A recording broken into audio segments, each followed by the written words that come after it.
آپ بات کر رہے تھے مصطفیٰ، لیکن ایک چیز میں ایڈ کرنا چاہ رہا ہوں، جو فواد نے بات کی، کیا اب یہ اونلی وے آؤٹ ہے کہ اب جو پی ٹی آئی کو لیڈ کریں یا موومنٹ کو پی ٹی آئی کو چھوڑیں آپ، یہ جو ریزسٹنس موومنٹ ہے یا عمران خان کی ریلیز کی موومنٹ ہے، کہ یہ بشرا بی بی، علیمہ خان جو فیملی ممبرز ہیں، کیا یہ بات وہیں آ گئی جس طرح نواز شریف کے زمانے میں بیگم صاحبہ کر رہی تھیں، بھٹو صاحب کے زمانے میں بے نظیر شہید کر رہی تھیں، کیا it's a replay of that? Of course it's a replay of that. لیکن دائروں کا سفر ہے، دائروں کا سفر ختم نہیں ہو رہا. یہ جو 60 اور 70 کی دہائی سے جو سفر ہے وہ کسی نہ کسی صورت میں آج بھی ہمارے سامنے اسی طرح موجود ہے. پولیٹیکل پارٹیز کی جو سب سے بڑی ناکامی ہے کہ وہ پاکستان کی سیاست کی جو سب سے بڑی کانٹرڈکشن ہے اس کو طے کرنے میں بالکل ہی دلچسپی نہیں رکھتی. فواد نے تو بات نہیں کرنی، انہوں نے کہا مجھے میسج آ گیا، میں نہیں تنقید کر سکتا. آپ کے خیال میں کیا پی ٹی آئی کی موجودہ قیادت میں بڑی چینجز کیے بغیر حالات بدلیں گے؟ دیکھیں موجودہ قیادت کی بھی بات نہیں ہے، پولیٹیکل پارٹیز کی جو مین لیڈرشپ ہے ان کے اندر کلیئرٹی کی بات ہے. کیا آج پاکستان کی تمام سیاسی جماعتیں اس نقطے پر آنے کے لیے تیار ہیں کہ اسٹیبلشمنٹ کا سیاست کے اندر کوئی رول نہیں ہوگا؟ یہ دائروں کا سفر کس وجہ سے جاری ہے؟ اسی وجہ سے جاری ہے جب اپوزیشن میں ہوتے ہیں کہتے ہیں رول ہونا چاہیے، جب پاور میں آتے ہیں نہیں ہونا چاہیے. تو یہ کانٹرڈکشن ختم کرنی پڑے گی. اب دیکھیے نا، آج جو زیر اعتاب ہے وہ 2018 میں زیر اعتاب نہیں تھے، منظور نظر تھے. اور جو آج کے منظور نظر ہیں این ممکن ہے تاریخ کا پہیہ گھومے گا اور پھر یہ زیر اعتاب ہو جائیں گے اور پھر یہی دائروں کا سفر جاری رہے گا. But do you think this is the only option left now P T I کے لیے؟ I think P T I کو چھوڑ دیں، نون کو چھوڑ دیں، پیپلز پارٹی کو چھوڑ دیں، اگر ہم نے اس 25 کروڑ کے ملک کو آگے لے کر جانا ہے، اگر ہم نے اس ملک کو ایک ورکنگ اور فنکشنل ڈیموکریسی بنانا ہے تو ہمیں اس سے نکلنا پڑے گا. 2018 میں پاکستان کو ہائبرڈ رجیم کے طور پر دنیا کے اندر دیکھا جاتا تھا. آج پاکستان کو ڈیموکریسی انڈیکس آپ اٹھا کر دیکھیں، اتھارٹیرین رجیم کے اس میں ڈال دیا ہے. تو پاکستان میں جو ڈیموکریسی کا تنزلی ہے اس کا ذمہ دار کون ہے؟ اس کا ذمہ دار یہ سب سیاسی جماعتیں ہیں. اور آج بھی میں سمجھتا ہوں کہ تحریک انصاف کے پاس یہ ایک آئیڈیل اپرچونٹی ہے کہ وہ اس وقت اپوزیشن میں موجود ہے، بہت پاپولر جماعت ہے، اور آج انہیں یہ کلیئرٹی کے ساتھ بات سامنے رکھنی چاہیے کہ جناب ہم دیگر پولیٹیکل فورسز کے ساتھ تو انگیج کر لیں گے لیکن ہم اسٹیبلشمنٹ کے ساتھ انگیج نہیں کریں گے. ہم وہ دائروں کا جو سفر ہے جو پاکستان کا سب سے بڑا تضاد ہے اس کو ختم کرنے میں دلچسپی رکھتے ہیں. اگر یہ باقیوں وہ اسٹیبلشمنٹ سے انگیج نہیں کرتی تو پھر ان کی تو کوئی حیثیت نہیں ہے، یہ تو خود اسٹیبلشمنٹ کے سر پہ چل رہی ہے نا گورنمنٹ. یہ کیا آپشن ہے پی ٹی آئی کے پاس نہ بات کرنے کا؟ اور سیکنڈ، آپ کے خیال میں ایک ٹائم بھی چاہیے ایک تحریک بننے میں، اس کا اتنا پریشر بنے کہ آپ سے کوئی بات کرنے پہ مجبور ہو. تو ہم کیا پھر ابھی 6-8 مہینے دیکھ رہے ہیں اس مومنٹم کو بلڈ اپ ہونے میں، سارا ہونے میں؟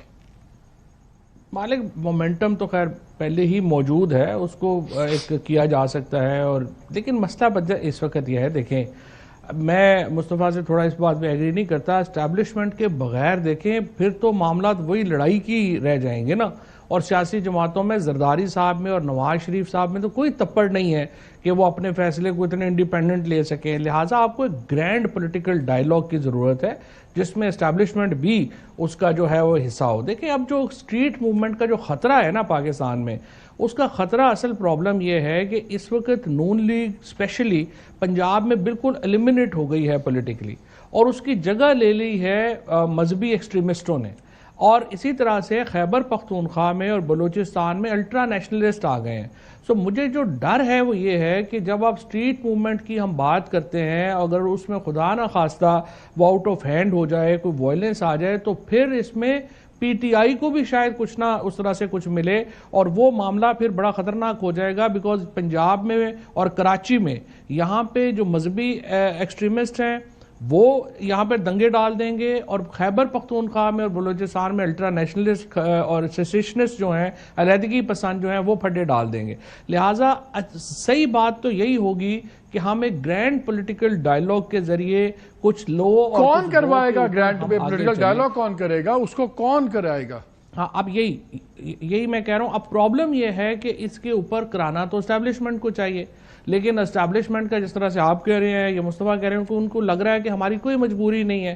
حالانکہ مجبوری تو ہے. پاکستان تو بری طرح سفر کر رہا ہے اور ان کو سوچنا چاہیے کہ پاکستان میں ٹمپریچرز نیچے لانے کی ضرورت ہے، یہاں پہ نارملائز کرنے کی ضرورت ہے. لیکن میری نظر میں اس پہ لانے کے لیے بھی پی ٹی آئی کو ایک اسٹریٹ موومنٹ کی تیاری جو ہے وہ اس کی ضرورت ہے. اور اس کے لیے میں یہ سمجھتا ہوں کہ موجودہ لیڈرشپ سے بہت زیادہ افیکٹو جو ہے وہ خان صاحب کی اپنی فیملی ہوگی، اور جب وہ یہ ایک اندیا بھی دے دیں گے کہ ہم لیڈ کر رہے ہیں، آپ دیکھیے گا کہ یہاں پہ ماحول ہی چینج ہو جائے گا، اور سارے جو ورکرز ہیں، سارے جو پی ٹی آئی کے لوگ ہیں، وہ ان کے ساتھ ویسے جڑ جائیں گے۔ اگر مجھے بتائیں تو یہ ایک میرے خیال میں سیگمنٹ کا آخری منٹ ہے، میں دونوں سے کلوزنگ کامنٹ چاہتا ہوں۔ آپ کہہ رہے ہیں کہ جب تک وہ لوگ جو اسٹریٹجک فیصلوں کے ماہر سمجھے جاتے ہیں ان کو اب ایک اسٹریٹجک فیصلہ کرنا ہوگا کہ وہ انکریج کریں کہ گرینڈ پولیٹیکل ڈائلاگ ہو تاکہ کوئی میوچل کو ایگزسٹنس کا فارمولا نکل سکے۔ ایم آئی رائٹ؟ ان کو آنا بھی پڑے گا۔ دیکھیں اب 6 مہینے میں ایکسٹینشن وغیرہ کے معاملات بھی آ جانے ہیں، اور اسٹیبلشمنٹ کی بھی اپنے انٹرسٹ بھی ڈیولپ ہونے ہیں، تو اسٹیبلشمنٹ 6 مہینوں کے معاملے 6 مہینوں والے معاملے میں پی ایم ایل بڑی کلیئر ہے کہ اس میں ہمیں کوئی ایمبیگوٹی نہیں ہے۔ دیکھیں گرینڈ ڈائلاگ اس صرف فوج ہی کروائے گی، کوئی شک نہیں ہونا چاہیے، لیکن یہ اتنی زیادہ ڈویژن میں تو نہیں نہ لینا، یہ پولیٹیشین لیڈ ہونا چاہیے، یہ پولیٹیکل پارٹیز لیڈ ہونا چاہیے۔ آج اس ملک کے اندر پالیٹکس میننگ لیس ہو چکی ہے۔ آج خیبر پختونخوا اور بلوچستان کی جو اگزامپل دی فواد بھائی نے، ٹھیک اگزامپل دی، لیکن وہاں پر وجہ کیا ہے کہ پالیٹکس میننگ لیس ہو گئی ہے۔ آج لوگ یہ سوال کر رہے ہیں کہ یہ پارلیمنٹری پروسیس جو ہے، یہ پارلیمنٹری پالیٹکس جو ہے، کیا یہ ڈیلیور کر پا رہی ہے؟ چلے میں اسی بات پہ ختم کرتا ہوں کہ بڑے لوگوں سے بڑے فیصلے ہونے ہوں گے، ورنہ ہم ایک پرفیکٹ کیوس کی طرف جا رہے ہیں۔